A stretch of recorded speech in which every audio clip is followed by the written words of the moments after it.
Do you ever find yourself getting overwhelmed by the sheer number of hats you have to wear in your business and the fact that you're doing it all by yourself? Now, listen, when you're doing all the work in that business, when you're wearing all the hats, that's a natural part of your business development, but it's only going to work for so long. You're eventually going to get to the point where you realize that you can't do it all and that it's time to hire some support.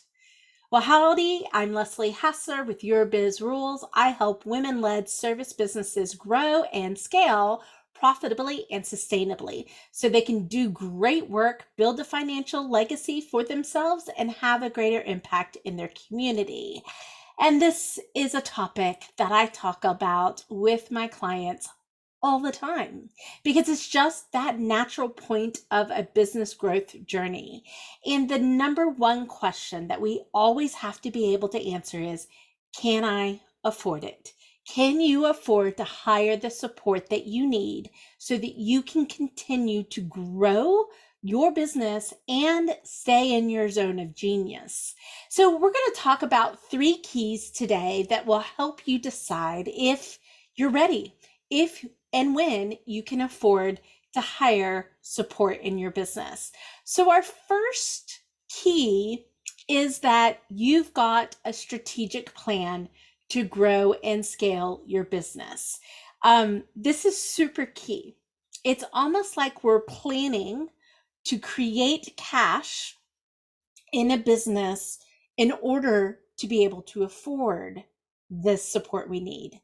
Very rarely, maybe like 25% of the time that I'm working with my clients on this topic, 25% of the time, I will say, my clients have money in the bank. Like we can just go ahead and afford it today because the money's there. But 75% of the time, there's not the cash sitting in a secret bank account somewhere waiting for you to hire somebody. So we have to make a plan to pay for it. And here's the thing. What I see happen is that for so many women entrepreneurs, when you hire support, you take on the full responsibility for a person. And that weight of that decision has you feeling like you've got to be able to afford it forever. That's a really long time. You don't have a crystal ball. We don't know what's going to happen, but we do need to have some sense of security, confidence that we can afford to pay for this investment long enough to let it get a return on the investment.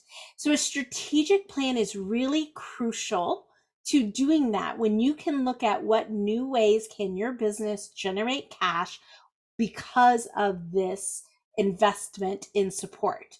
And that kind of leads us on to our second tip to help you know when you can afford to hire support for your business is to understand what the return on investment will be in your business. Now, I've written some articles on who you need to hire and the people that could be behind you in your business, but I want you to understand that you typically hire somebody in an administrative role, like there's just the stuff that the business needs to take care of. And so they're not a revenue generator.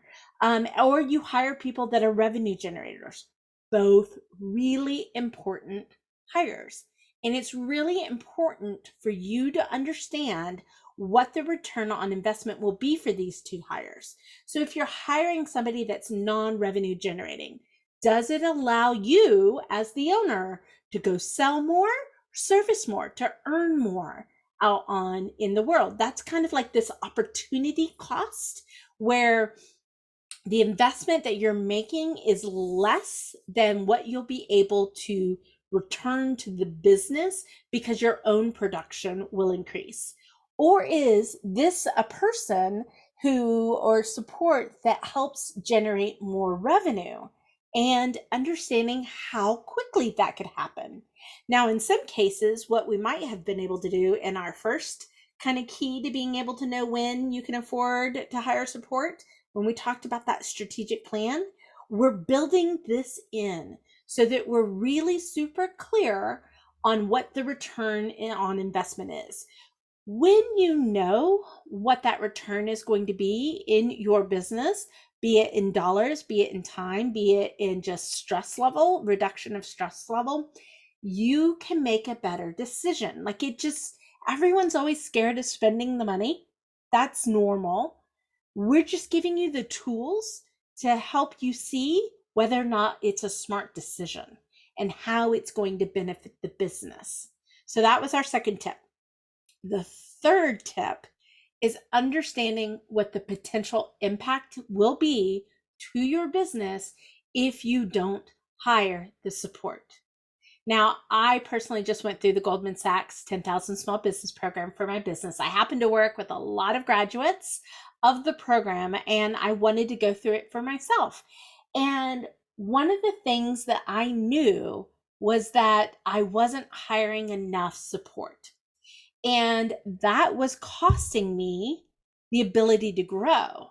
Now, I had a growth idea when I came into it, right? But that growth idea got bigger and expansive and more tangible, so that I felt like now I can understand what impact would happen if I didn't hire the people that I needed to hire.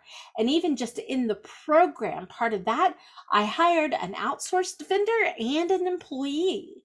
Like I could really, because I had the plan, because I could see the impact and the return on investment, I knew who I needed to hire, why I needed to hire them, what impact it would have positively in my business, but also what impact negatively it would have if I waited. Oftentimes, our third key is the kicker.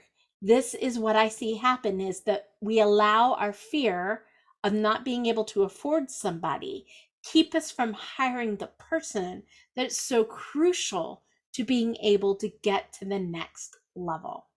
So chances are you put some of these keys together, you marry it with some good cash management, good financial management of your business, and you'll find that you can afford the support that you need to take your business to the next level sooner than you ever thought it could be.